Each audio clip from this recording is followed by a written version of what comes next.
Okay, so hello hires, you have me this week. I couldn't find a good video for you on YouTube, so I've substituted in instead. I hope you're all well. Um, the topic this week is on the point of intersection of two lines, and it's the point of intersection of two lines by substitution. You've done the point of intersection of two lines at National 5, but done it by elimination, which is simultaneous equations basically. This is a different way of doing it, and it works particularly nicely for the situations that we've got here and here below. So we have one line of the type that you'd be familiar with a non-zero gradient sort of heading upwards towards the right here, and the same down at the bottom. And then in the two examples that we've got, the other line is, in the first one it's a vertical line going straight up and down, and then in the second one it's a horizontal line left to right. Because you've got a vertical and a horizontal line, the equations of those lines look slightly different. So this vertical line is going through 6 on the x-axis, that'll be 6 there, and that just has equation x is equal to 6, which is an equation of a line, it just looks different to this. And then down at the bottom, this one is going through 5 on the y-axis, and so it's got the equation y is equal to 5. Everything you need to know for solving by substitution is basically in the title. You're going to substitute one line's equation into the other line's equation, and then solve for x or solve for y, and then go back and solve for the variable that you haven't got yet.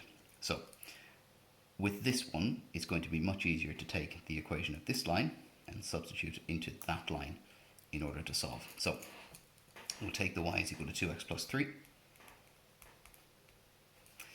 and we're going to take the x is equal to 6, and we're going to put that into this line. So I'm going to take the value 6 for x, and I'm going to put that into this line, basically because I want to find out what this line is doing at the point where x is equal to 6, what's its y coordinate.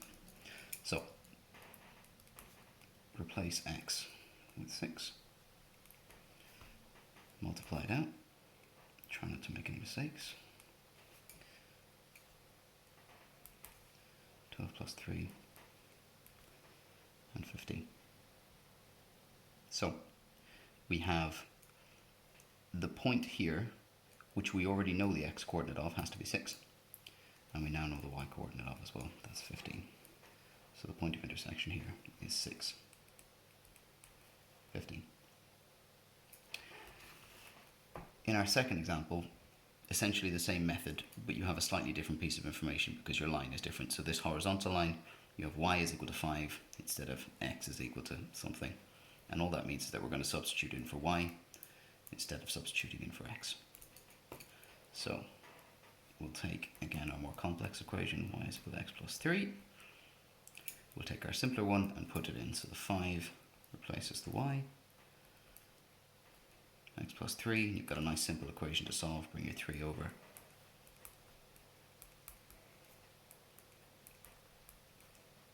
X equals 2. You know the y coordinate, again that has to be 5. You now know the x coordinate, it's 2. Slightly bad diagram, doesn't really look like 2. But that's your point of intersection, 2, 5.